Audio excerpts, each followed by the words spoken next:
को सुन के नंद नंदन हंसने लगे। कन्हैया जब हंसे तो बाबा बोले, बेटा मैंने कही इंद्र की पूजा होवेगी तो तुम हंस कैसे गए हो? तो श्याम सुंदर बोले, बाबा अपने इंद्र के ऊपर और को नायिका, आप मूल को छोड़ के डाली और पत्थर को सींचो। मीमांसा और थोड़ो सांख्य के सिद्धांत लाके ठाकुर ने बतायो, सब प्राणी अपने अपने कर्म के अनुसार फल पावे। या में इंद्र का करेगो? इंद्र या जगत को करता भरता हरता नहीं है, वो तो कोई और है। इंद्र हमारो का करेगो? बादल अपने गुण के अनुसार वर्षा करते हैं, उससे प्रजा का काम चले। हमारो न कोई नगर है न कोई गांव है, हम तो वन में विचरण करने वाले हैं, हम तो वन से निवासी हैं, हम लोग तो गाय से अपनी जीविका चलाने वाले हैं। हमारी पूजा के योग्य तो गाय, ब्राह्मण, पर्वत है, इसलिए हम लोगों को तो इनकी पूजा करनी चाहिए। बाबा बोले, बेटा तेरो का विचार है?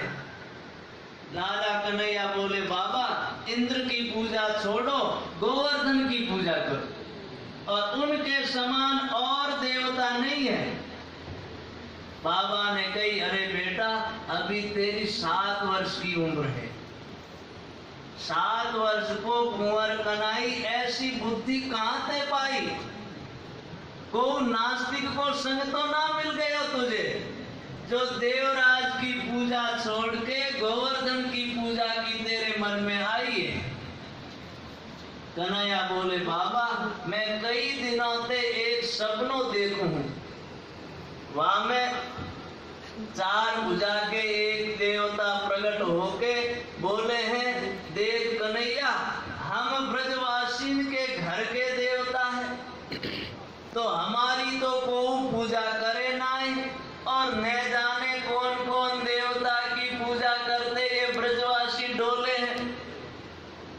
इस बार मेरी पूजा कराओ, मैं प्रकट होके दर्शन देऊंगा, भोग खाऊंगा। मेरो नाम गोवर्धन है।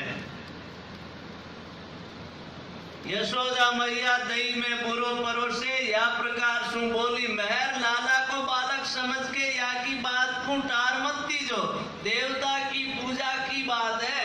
मैंने कई बार देखियो है, लाला को सपनों कबहू झूठो ना होवे, या बात पर ध्यान दो। नंद जी बोले, केवल मेरी बात होती तो मैं मान ही लेता, या तो सारे समाज की बात है, पंचायत जोड़नी पड़ेगी, सबसे राय करनी पड़ेगी, फिर कहीं निर्णय होगा। मैया बोली, हाँ पंचायत जोड़ दो, सबकी राय ले लो। पंचायत जुड़ी, कोई बोली अजी रहने दो। एक 7 वर्ष के छोरा के कहने से खानदानी इंद्र की पूजा कैसे छोड़ दे? इंद्र तुरंत क्रोध करने वाला देवता है। हमने पूजा छोड़ी और कहीं वज्र लाए के ब्रज पर पटक देगो तो कौन बचावेगो उससे? तब तक दूसरी मंडली बोली, अजी कन्हैया को 7 वर्ष को छोरा